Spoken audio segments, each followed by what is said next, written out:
It was exciting for me as a woman to read this comic and read this script, you know, because I didn't know anything about the Green Lantern before I came into this, and to see a woman that is just as heroic as the hero at the center. You know, she's an equal to him. You know, she is the best fighter pilot in the world next to him. You know, she runs her father's aviation company that he works for, and you know, he is very heroic in so many ways, but he also, like any human, has his weaknesses, and you know, she is there to help him realize and fulfill his potential. You know, emotionally she's there to save him, physically she's there to save him at times, and I think that that's a really awesome thing to see in any film, but especially, you know, in a comic film, because I've never seen that before.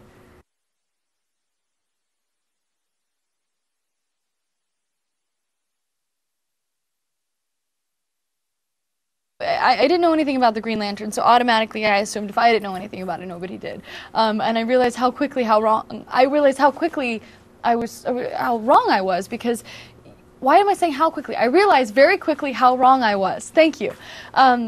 Because, you know, so many people came out of the woodwork and they were like, oh my gosh, the Green Lantern, I can't believe you're doing this, and Star Sapphire, are you going to become this villain, and what about Parallax and Hector, and which Green Lanterns are in it? And people were just grilling me about it, and people that I never would have expected to be comic book fans at all, much less Green Lantern fans. But you know, there's this amazing support and fan base around, and you know, I thought, okay, well, because of this, I really have to know my stuff.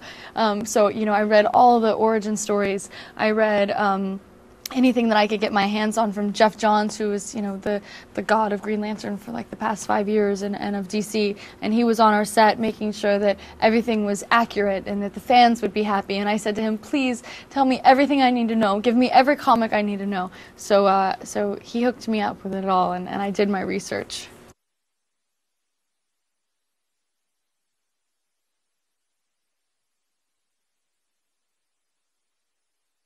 Well, I think that, you know, it's not the absence of fear that we aspire to have, it's the ability to overcome it. And I think that that's what's so beautiful. You know, Ryan's character believes that, you know, he is weak because he's not fearless.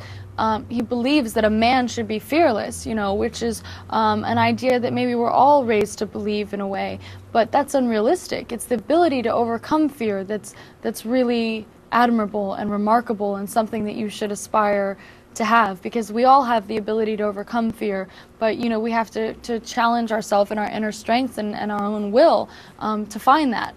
And you know, I think that the strength of the human will is unparalleled, and I think that it's something that we should all give more credit to, because you know, as human beings, I do believe we can make anything happen for ourselves. There may be a ton of obstacles along the way, but you know, with perseverance and belief, I do believe that you can overcome anything. You know, I watched my mom. She would always say to me, where there's a will, there's a way.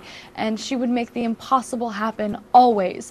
And I grew up with that belief, and when people would tell me, no, you can't do that, and I would say, why? They said, because it's never been done before. I would say, okay, well then great, now you get to see it be done for the first time. You know, and I really believe in that thought, you know, where there's a will, there's a way. So this film really resonated with me because of that.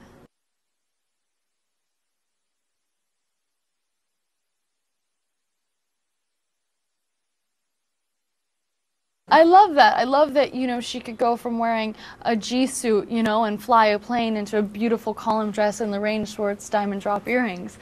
Because I do believe that women can do that, and women have always been that way, but it's more of a modern idea to accept women that way, you know. But you look back in time, and there is always a strong woman behind a powerful man, and they didn't get credit for it before, but now we get credit for it. And I think that it's a really cool thing to see in a film, because it happens more often than it's portrayed.